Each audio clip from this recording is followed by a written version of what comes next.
Hello, Scott Golden, Golden Opportunities Coaching. Welcome to those of you who are new. Welcome back to those of you who are seasoned veterans of what we do around here.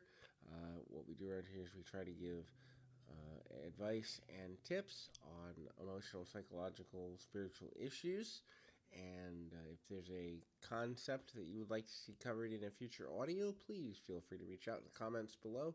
We'll do our best to give you that information to the best of our ability as quickly as possible. Usually, we can get one of those done in a couple of days. Today, we're going to talk about root causes of mental and emotional instabilities or illnesses. I have, well, in short, I've got 13 years of professional experience, 3 years of volunteering before that. So, in total, about 16 years worth of experience working with people with all sorts of um, disorders and challenges.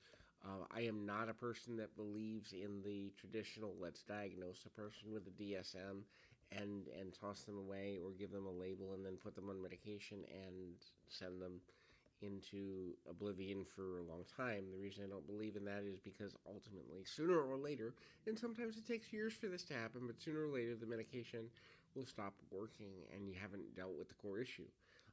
While talk therapy can be helpful, and there are many psychological methods that can be helpful, so I encourage people to reach out for whatever works for them. No two cases are the same, no two situations are the same, and therefore, no two um, treatment plans should be the same.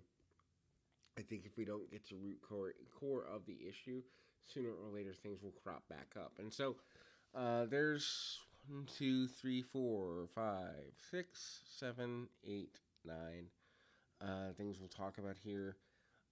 Some of which are disorders that will be permanent, others of which can be worked around with um, modification of behavior, modification of thought pattern, and the like. Um, so, anxiety. So, the root cause of anxiety is the need for control, which usually control based challenges are often based in the misnomer that a person has control over anything outside of their own reactions to life events. That is to say, that a person can control their reactions, they cannot often control their circumstances. And so, when a person is anxious or often depressed or feeling like their moods are unstable, it's because they're trying to control circumstances rather than reactions. And at the root, when a person's trying to control circumstances and not reactions, it will cause negative emotional output sooner or later anyway. So, like, you're anxious because you feel like you're out of control. Well, the solution to that is to radically accept that you are out of control over what happens around you and to you, but not how you react to it. When you begin to fully embrace the idea that your reactions matter and count for something, you do regain some of the control you've misperceived that you have somehow lost. And that's really, really valuable and really, really important. Self image related things. So this is like, I'm ugly, I'm unlovable, I'm um, um, things that would cause eating disorders, that sort of thing. These come from a learned behavior at some level that says I am not worthy. So a person has to rewrite their own version of their own worth in some way. Um, this often takes the form of going back and reliving a traumatic experience in a fantasy sort of way or in a mindset sort of way, and then replacing the negative with another positive alternative. The replacing of an alternative to a traumatic experience is essential to changing viewpoint, self actualization, the ability to behave differently. This is especially true with someone who has, let's say, an eating disorder or something like that, because if they don't see themselves as beautiful first, they're not going to recover, because if the core of the eating disorder is, or the body dysmorphic disorder, or the self-image related issue is, I am not, or I will never be, that until they believe it's possible to be beautiful, wonderful, loved, whatever it is. Until the belief of possibility is there, a person will not change. It doesn't matter how much medication you take, it doesn't matter how much talk therapy you have. If you don't believe it's possible to see yourself differently, change won't happen.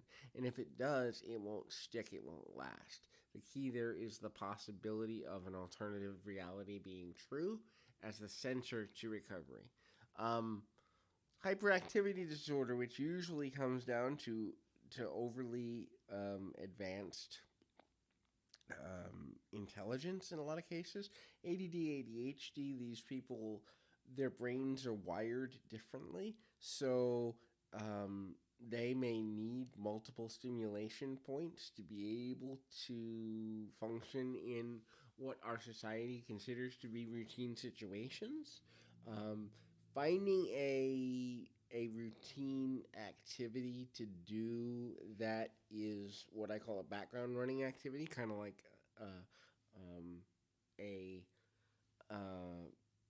like reading a book or watching a repetitive cycle of nature scenes on TV while doing something more intense that requires concentration can often help. Because if you have the automatic behavior first and then you're trying to focus on the thing that requires more focus, you can make life easier. So it doesn't mean that you won't have the hyper tendency, but most people with ADD, ADHD need at least more than at least two, if not more, things to be focused on for short spans of time. These people also need to chunk their time differently than the average person.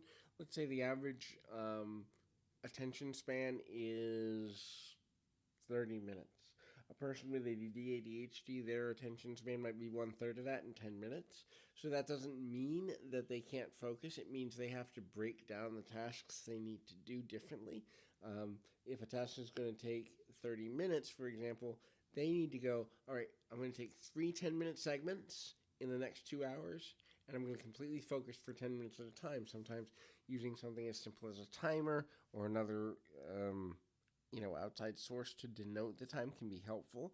It doesn't mean these people have to see themselves as broken or crippled. It just means they have to rewire how they use time, almost like sprinting. So when a person's focused, they're sprinting. When they're not focused, they're kind of more leisurely.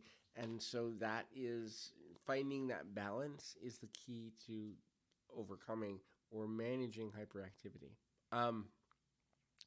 The core of depression. The core of depression is your belief system or your standards not being met by your circumstances, which means you either have to raise your standards or lower your standards to a manageable rate where you can reach them, or you have to change your perception of your circumstances.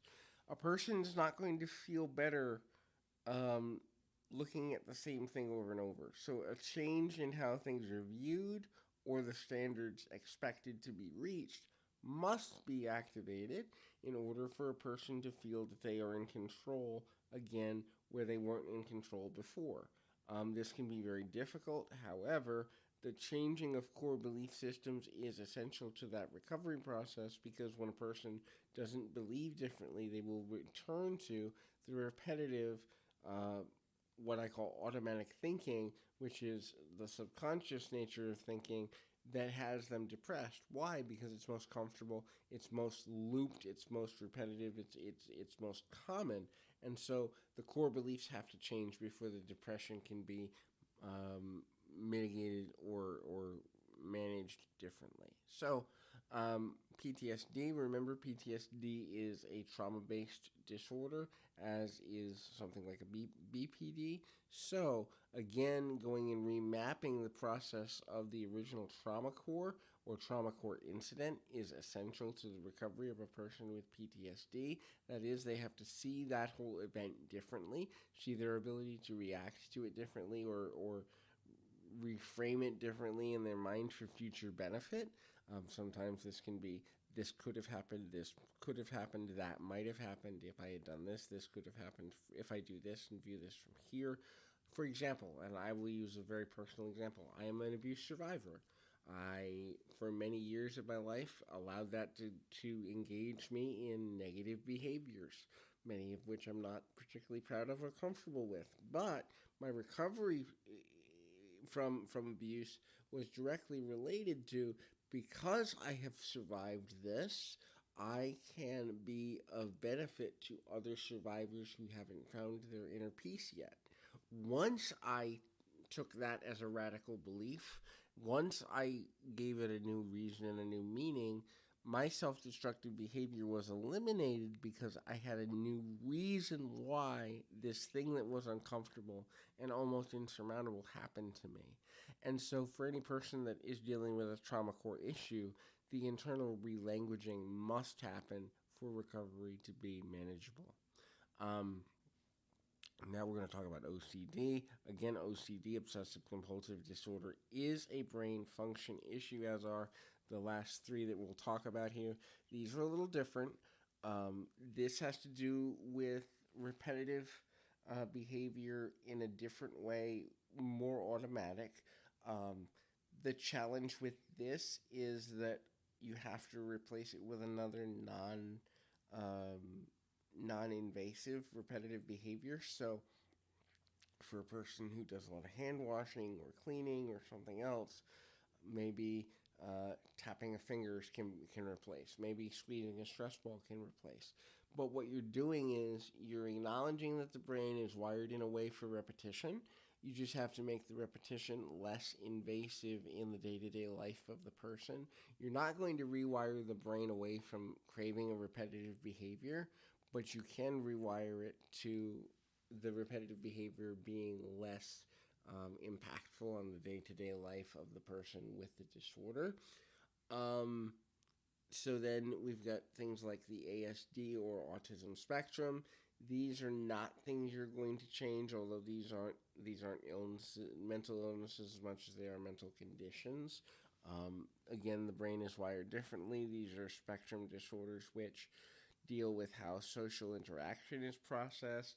ABA therapy, along with behavior modification therapy, can be utilized in this situation, as they can with things like schizoaffective disorder and schizophrenia, to modify. And no, I'm not making any correlation between the two, but in both cases of schizoaffective and schizophrenia and ASD disorders, behavior modification therapy can be utilized to help a person manage their time more frequently. In both cases, it is useful to break time down into the smallest possible segment, be that a minute, be that a 15-minute segment, be that a 30-second segment, whatever it is, and look at the behavior modification not as you need to permanently be this way, but you need to be this way for 30 seconds, a minute.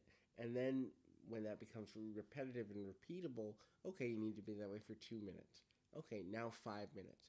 And as you begin to build on a person's ability to do these behaviors that are more socially acceptable for longer and longer periods of time, there is not enough research on this, but there is a belief in the scientific community that it is possible to remap the brain in some ways away from the repetitive behaviors that are socially unacceptable. Now, in those situations, that is in most cases, a multi-year process. And in most cases, for those disorders, the sooner something is done, the better the chances of a person's recovery are. So if you know someone with ASD disorder or schizophrenia, schizoaffective disorder, or anything like that, getting consistent, um, committed treatment from the youngest age possible is advisable. So those are basically some views of core causes of emotional disorders. If you have anything you'd like to see discussed here future on that, please feel free to comment below. Once again, Scott Golden, Golden Opportunities Coaching, reminding you, keep your feet on the ground, reminding the moment. Till next time, everybody.